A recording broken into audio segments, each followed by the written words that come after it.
Bien, muy buenas tardes. Muchas gracias por su presencia.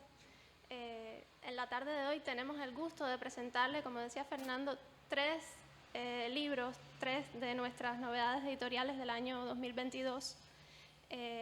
Como ustedes saben, tres libros que han salido en formato digital, en este caso. Un nuevo proyecto de la casa que, más que responder a una necesidad, digamos, general de las editoriales del país, de resolver un problema puntual, material, con los libros en formato papel, a los cuales no hemos renunciado, desde luego, también estamos abriendo la posibilidad de explorar nuevos formatos que además nos permiten una mayor circulación y bueno, que tienen características propias, dinámicas propias, muy interesantes para nosotros. En este caso, estaremos presentando, primeramente, Demandando a la vida su secreto, de Cynthia Obidier. Lo presenta Claudia Torras, editora del Fondo Editorial Casa. Todas las patas en el aire, una compilación de cuentos que también fue premiada en el año 2018, Premio Casa de Narrativa, y recientemente también Premio de la Crítica. Y Saberes y expresiones artísticas de los pueblos indígenas de América en el horizonte del buen vivir, compilación de Jaime Gómez Triana, compilación y prólogo. Quiero agradecer especialmente a este libro. Está presentado por Amanda Sánchez Vega. Perdón, me pongo un poco nerviosa, no tengo mucha experiencia en este tipo de cosas. Presentado por Amanda Sánchez Vega del programa de estudios sobre culturas originarias de nuestra América. Sin más, y muy agradecida y pidiendo disculpas por mi torpeza, les agradezco a las presentadoras y bueno, les doy la palabra.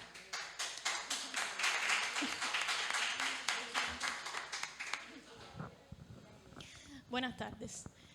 Voy a leerles porque no quisiera que se perdiera ninguna de las cositas que más o menos fui agrupando del libro que estuve trabajando. El día de hoy nos reúne felizmente la presentación del volumen Demandando a la vida su secreto, cuya concepción estaría motivada por la celebración del centenario de Cynthia Obidier, una de las personalidades más prominentes de las letras cubanas y del grupo de intelectuales que conformara el grupo y la revista Orígenes, ampliamente conocido como narrador, poeta, investigador y confeso devoto de la figura y obra martianas. Su versatilidad en el ámbito de los estudios literarios y la crítica ha llevado a esta obligada revisitación de sus textos. Creo que esto se fue.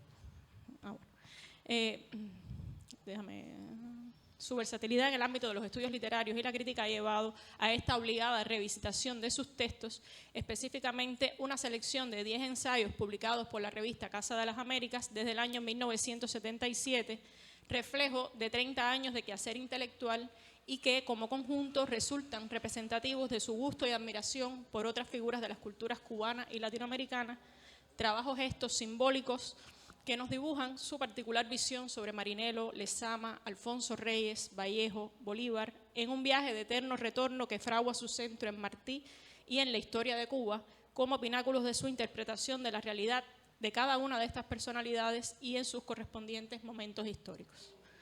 Los ensayos Marinelo en 2 libros, Hallazgo de una profecía, Regalo de Reyes y Notas en el centenario de Vallejo constituyen aproximaciones a los autores que en casi todos los títulos se sugieren. Para homenajear a Juan Marinelo en la valoración múltiple a la que Obidier fuera invitado, evoca recuerdos de una juventud de lecturas en la que 2 títulos, Poética, Ensayos en entusiasmo de 1933 y Literatura hispanoamericana, Hombres, Meditaciones de 1937, retratan la esencia del escritor en estilo y pensamiento. El primero, a través del carácter marcadamente normativo que impone al establecer en sus propias palabras el deber ser de la poesía en un momento crucial de nuestra historia, los años 30, en plena lucha antimachadista, y enfocar su mirada crítica en la vanguardia poética cubana, ejemplificada en las voces de Eugenio Florit, Emilio Bayagas, Manuel Navarro Luna y Nicolás Guillén. De otra parte, Literatura hispanoamericana volumen del que destaca sus 3 primeros ensayos, dedicados uno a Gabriela Mistral y 2 a José Martí, estos últimos de vital importancia, pues en ellos, y cito, asoman ya los criterios que orientarán sus valoraciones sucesivas de Martí, centralmente dedicados a calibrarlo como creador literario. Será también Martí el pilar sobre el que sustenta el descubrimiento y la interpretación de un poema inédito de Lezama Lima hacia el año 1985, 32 después de su escritura, motivo central del artículo Hallazgo de una profecía y de los versos que Whittier titula La casa de la Libby, en cuyo sentido sibilino insiste cuando sintetiza. El período que se inicia con la frustración de la República Martiana es interpretado por Lezama en este poema como una marcha por el desierto, semejante a la que evoca el libro del Éxodo en el Antiguo Testamento, y cuando refiere en su última página, cito de nuevo, si este poema se escribió antes del asalto al cuartel Moncada, resulta de una evidencia casi increíble. Si se escribió después, cuando el ímpetu revolucionario parecía haber fracasado una vez más, constituye igualmente, en la región de los símbolos, un testimonio profético. Regalo de Reyes y Notas en el Centenario de Vallejo son claros tributos de Cintio a ambos autores, desde sus respectivas realidades geográficas y de estilo. De Alfonso Reyes, desde su acercamiento personal y la gracia que en él descubre, resume su relevancia al decir: ¿qué sería de México sin Reyes? Sin lo que Reyes significa dentro de lo mexicano que se iniciara bajo el patrocinio de Sor Juana. Su celebración centenaria de Vallejo, por su parte, implica un recorrido por su obra, que entraña el redescubrimiento del tono en las poéticas que caracterizan cada uno de sus libros. Las percepciones individuales de Los Heraldos Negros, Trilce, Poemas Humanos y España, aparta de mí este cáliz, de acuerdo con los motivos que los traen a la luz, quedan aunadas y resumidas por Whittier cuando sentencia: no le podemos quitar a Vallejo sus propias dualidades, tan combatidas como resistentes. No le podemos quitar a Vallejo su cristianismo ni su marxismo. No le podemos quitar a su vanguardismo su modernismo. No le podemos quitar una sola partícula de lo que fue, porque en él empezamos a ser, o más bien a hablar, a decir lo que somos. Es innegable la presencia de Martí, que es central en este volumen, y de ello dan fe los artículos Demandando a la vida su secreto, que también da título a la obra, Visión martiana de Haití, Martí en la hora actual de Cuba, España en Martí, Nuestro hombre del 98 y Martí, Bolívar y la educación cubana, textos que, aunque retratan facetas disímiles de la vida y obra del maestro, constituyen un conjunto orgánico en el que todas sus visiones confluyen y actualizan nuestra percepción de la historia. La de un Martí que se adueña de la palabra, la enriquece, la eleva en su amor por Bolívar y por los paladines de las luchas por la libertad de la América, cuyas, y cito, mayores influencias no las recibió de los próceres de la palabra y el pensamiento, sino de los héroes y mártires de nuestra independencia, no solo el legado ético y político, sino también el mayor impulso estilístico. Fin de la cita. La de un Martí cronista en el que crece en cada estadía el amor por la tierra haitiana, por su gente, su naturaleza, sus costumbres.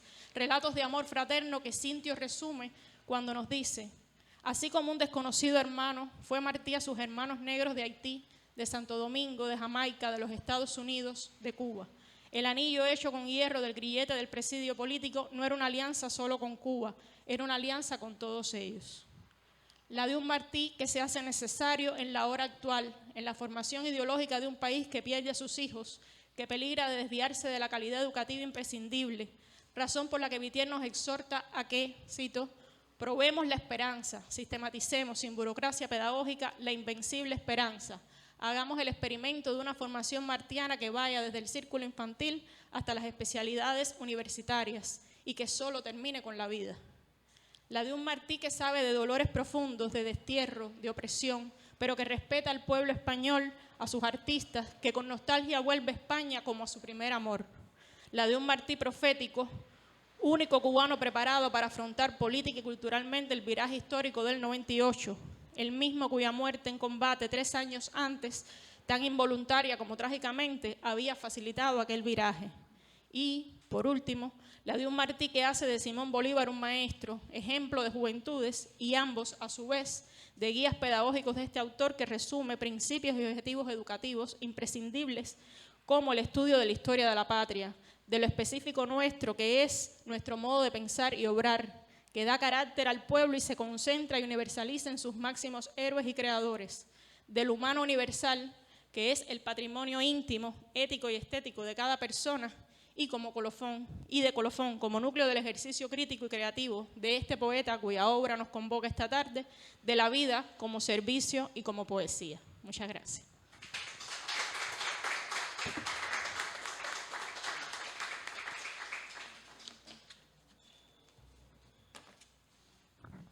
Bueno, buenas tardes. Feliz de que Rafael nos acompañe acá con su familia. No sé si es chauvinismo, pero nunca somos más felices en el fondo editorial que cuando un cubano, un compatriota, gana el premio Casa de las Américas. En poco más de un decenio, en particular en el género cuento, tuvimos la dicha de que lo ganara Emerio Medina con La bota sobre el toro muerto en 2011 y en 2018 Rafael de Águila con Todas las patas en el aire, que luego obtuviera el premio de la crítica en 2020 y que tuve el honor de editar, por lo que pude también tener el honor de conocer y dialogar con su autor. Los críticos han catalogado esta antología como representativa de su madurez autoral, y es que Rafael de Águila resulta uno de los escritores contemporáneos cubanos más multipremiados, que ostenta casi todos los premios importantes conocidos en el ámbito literario nuestro, como el Alejo Carpentier en 2010 con Del otro lado. De hecho, 2 de los cuentos contenidos en este volumen obtuvieron previamente premios o menciones en el Premio Iberoamericano de Cuentos Julio Cortázar, como Viento de Neva, que obtuvo el premio en 2017, y Alas de Mariposa, que fue mención en 2016. Por otra parte, Patas al aire fue merecedor del premio de cuento convocado por la revista La Gaceta de Cuba del UNIAC en 2011. Este cuento, y Wagner y los Cabrones, que también obtuvieron una mención en el premio Cortázar, cuentan, además, con sendos teleplays. Estamos ante un volumen con 10 cuentos de prosa ágil, cargada de un fino humor y simpática ironía. Entre varios de sus temas principales o subyacentes, existen muchas historias de amor, o mejor, de desamor. El amor visto desde muchas aristas, incluso las filiales, y cómo el decursar del tiempo, la tecnología y los factores culturales inciden en las relaciones de pareja. Todas las patas en el aire no es un libro solo para entretener. En él se medita sobre asuntos acuciantes de la sociedad cubana hoy, como pudiera ser el fenómeno migratorio o la calidad y eficiencia de nuestra prensa.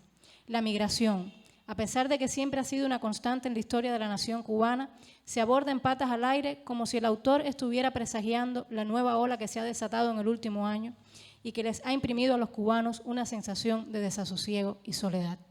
Así, en un momento de la historia, el personaje femenino dice: en principio los amigos se iban, en principio era tan solo por unos meses, después, en principio, no regresaban, en principio uno se iba quedando sola. Todo eso en principio. El tema de la emigración y sobre todo la preocupación por las cuestiones de identidad están presentes en Alas de Mariposa, un cuento escrito a modo de crónica de una visita de un cubano a Buenos Aires en el que se reflexiona sobre qué nos hace o no ser o pertenecer a un lugar.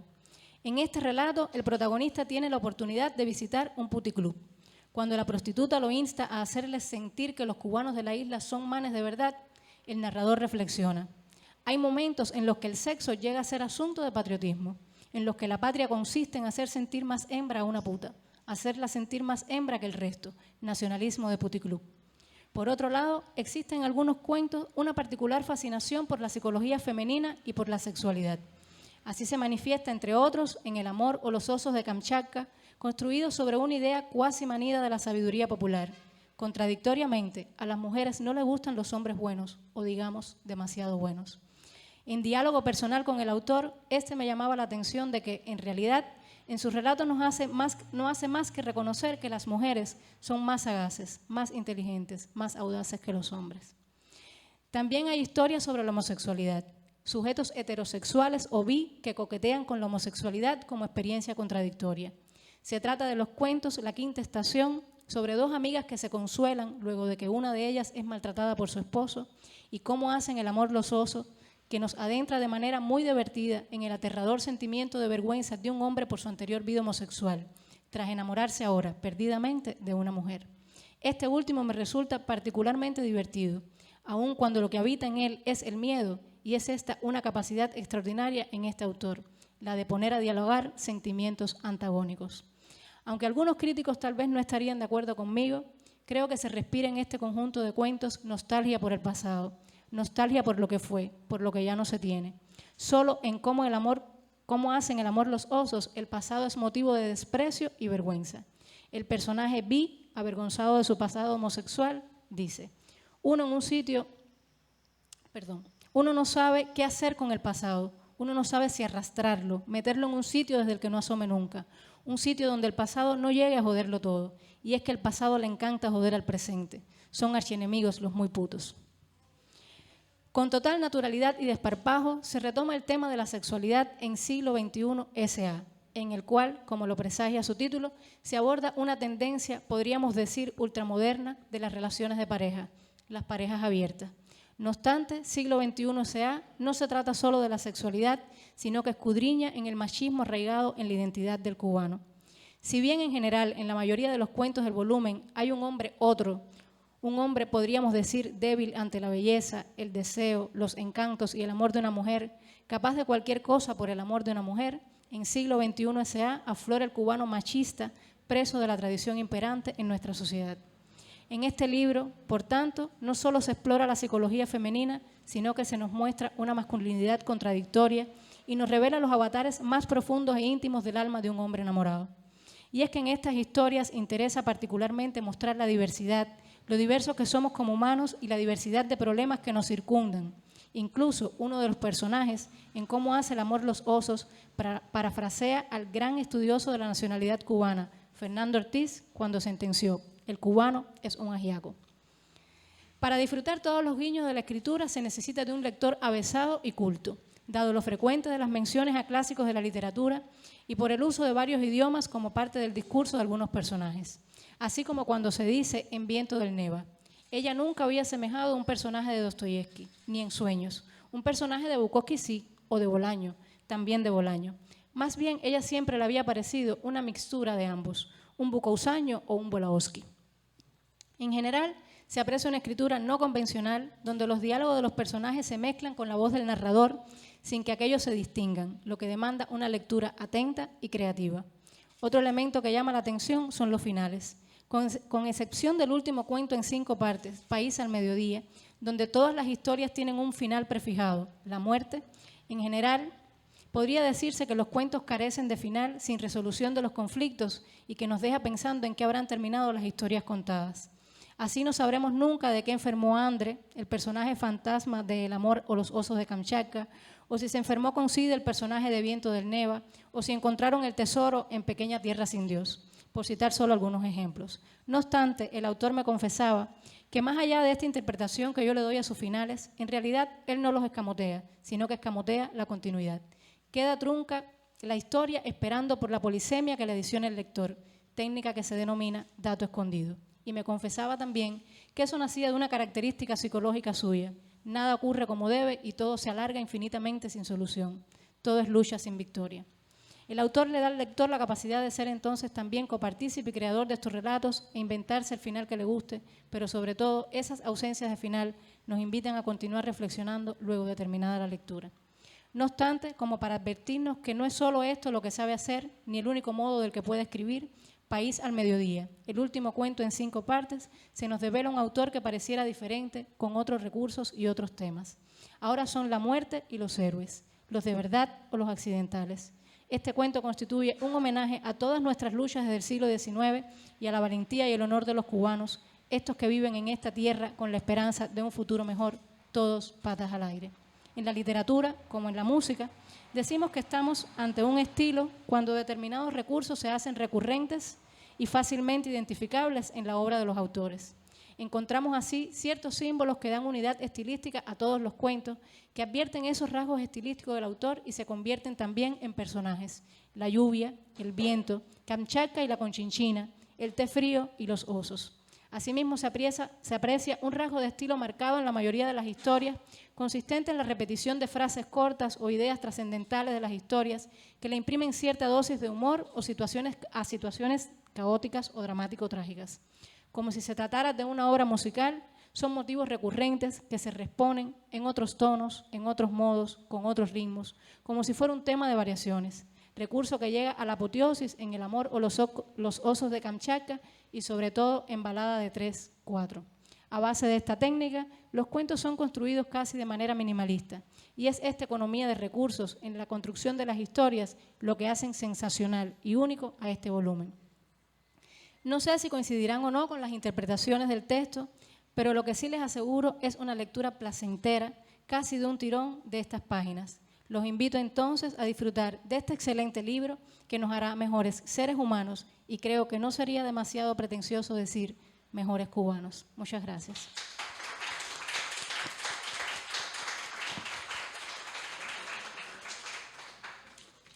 ¿Usted quiere decir algo?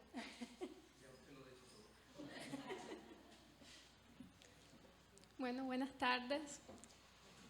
Mi primer acercamiento a los estudios sobre culturas originarias fue a través del borrador del libro Saberes y expresiones artísticas de los pueblos indígenas en el horizonte del buen vivir. Su compilador, Jaime Gómez, puso en mis manos varios textos que habían sido presentados como ponencias durante el segundo Coloquio Internacional de Estudios sobre Culturas Originarias de América, realizado aquí en la Casa en octubre de 2016, donde se debatió la necesidad de llevar a un público más amplio las reflexiones que durante esos días compartieron los expositores. Durante meses fui testigo de la concepción de este volumen, lo que me permitió ver de cerca el trabajo que implica seleccionar y compilar una obra, contactar autores, unificar estilos de referencia, concebir una estructura coherente que hiciera de la lectura una experiencia grata, fueron solo algunos de los pasos en este camino. Tras meses de trabajo, la propuesta enviada a la editorial superaba las 500 cuartillas, por lo que se decidió publicarlo en formato digital. Sin dudas me atrevo a afirmar que este libro es fruto de arduos esfuerzos.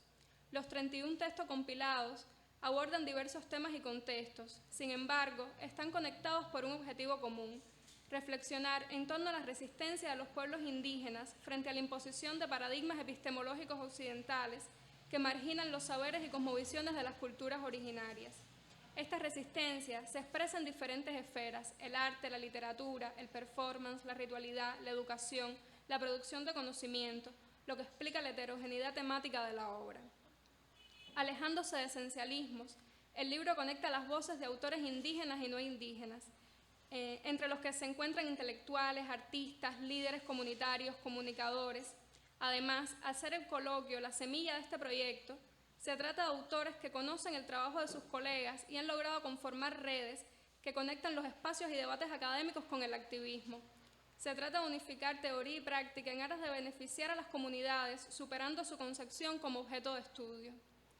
Este libro nos acerca a la riqueza cultural de Abya-Yala a través de los pueblos maya, taíno, tzotzil, quichua, nahua, wayúu, mapuche, por solo mencionar algunos. Desde análisis donde convergen historia, antropología, sociología y lingüística, se ofrece a estudiantes e investigadores una actualización del panorama investigativo sobre los pueblos indígenas, así como teorías, metodologías y categorías analíticas que permiten concebir estudios desde perspectivas descolonizadoras. Aparece aquí la conferencia Los fundamentos éticos de las cosmologías indígenas de las Américas, actividad inaugural del coloquio a cargo del prestigioso investigador italo-peruano Stefano Varese, quien comienza declarando su indignación ante las sistemáticas agresiones a las que son sometidos los indígenas y cómo el ser testigo de innumerables masacres y violencias se ha ido transformando, y cito, sin quererlo, en una especie de cronista del colonialismo e imperialismo más brutal ejercido sin recato por los gobiernos de las Américas y su compañero de cama, el capitalismo salvaje. Fin de cita. Señala además varios casos en los que ante la violencia se alza la resistencia cultural y política de los pueblos. La dicotomía violencia-resistencia, expresada por Varese en su intervención, es el sustrato de esta compilación. Aquí los extractivismos y las violencias explícitas o encubiertas a las que han sido sometidos los pueblos originarios superan sus dimensiones físicas para hablarnos también de despojos espirituales y cognitivos. En esta dimensión epistemológica opera este libro, pues no solo hace visible los mecanismos de los que se vale la colonialidad para deslegitimar los saberes indígenas, sino que es en sí mismo una respuesta para desmantelar la colonialidad del saber. Cada texto es un ejercicio de resistencia intelectual al poner entera de juicio la racionalidad moderna, que opone la contemplación propia de la ciencia occidental a la acción sensible. Se propone un cambio de paradigma que requiere concebir al mundo como totalidad o como un universo en el que lo material y lo espiritual, los cuerpos y los sentidos están en armonía. El retorno a la condición sensible conlleva la ruptura con la distancia ontológica entre hombre y naturaleza, pues el saber no se puede separar del corazón y del sentimiento.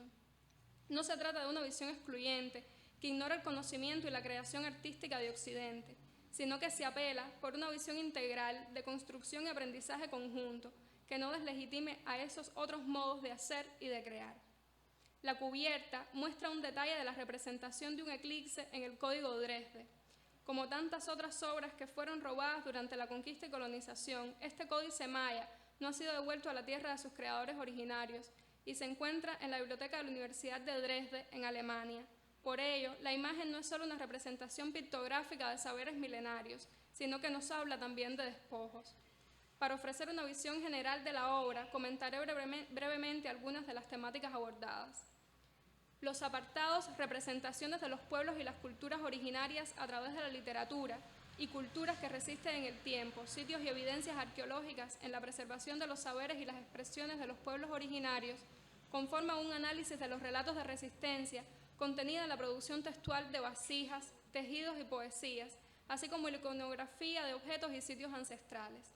En otras representaciones de los pueblos originarios, también se trabaja la resistencia que se genera desde voces poéticas que se cuestionan el sistema patriarcal racista o desde los medios de comunicación que articulan comunidades diaspóricas para que los emigrados no pierdan el contacto con la sabiduría de sus ancestros.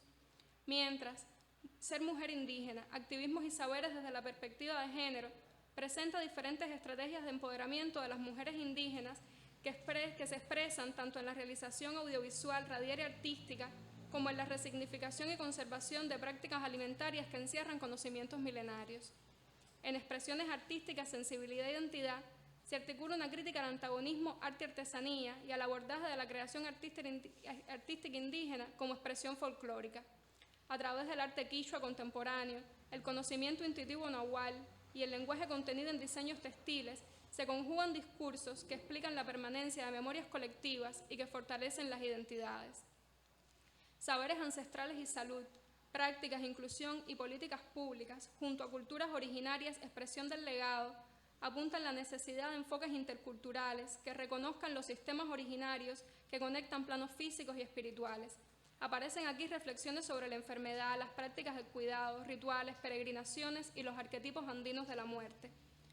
Varios acápites abordan las disputas entre pueblos indígenas y Estado. Movilizaciones sociales, convenios y tratados internacionales llaman la atención sobre reivindicaciones históricamente desatendidas por los gobiernos latinoamericanos.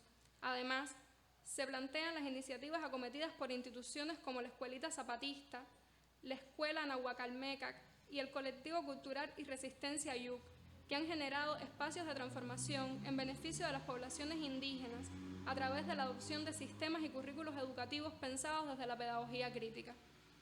Siguiendo esta lógica, se incluyen como anexos dos documentos que dan cuenta del quehacer de la Casa de las Américas en la reivindicación de los pueblos y de los derechos de los pueblos indígenas.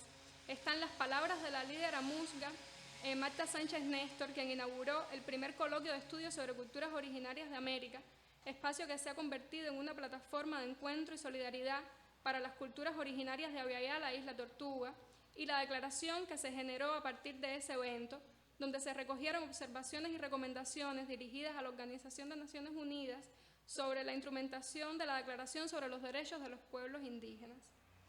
Para concluir, me gustaría significar el texto con el que inicia el libro, titulado Una casa para Aviala, de Jaime Gómez. Se trata de una suerte de historia de la relación de la Casa de las Américas con los pueblos originarios, desde su fundación hasta la creación del programa de estudios sobre culturas originarias de América.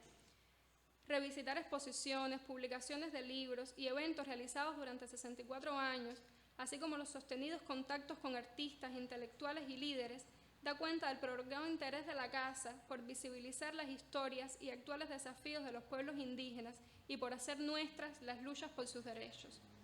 Adentrar al lector en los rasgos filosóficos de las cosmovisiones originarias y en las estéticas decoloniales del arte indígena también es un pretexto para hacerlo partícipe de una experiencia de descolonización cognitiva, por lo que leer este libro es también un acto de resistencia. Muchas gracias.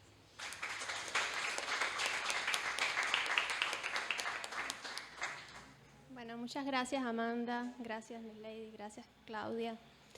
Gracias a ustedes también por estar aquí, por acompañarnos en la tarde de hoy. Y bueno, al resto del equipo editorial que hizo posible la realización de estos 3 libros. Solo nos resta entonces invitarlos a adquirirlos, que al menos por hoy estarán disponibles, se podrán descargar a través de un código QR. Y bueno, más adelante entonces su compra en la plataforma de Sid Mattel. Que tengan muy buenas tardes. Gracias.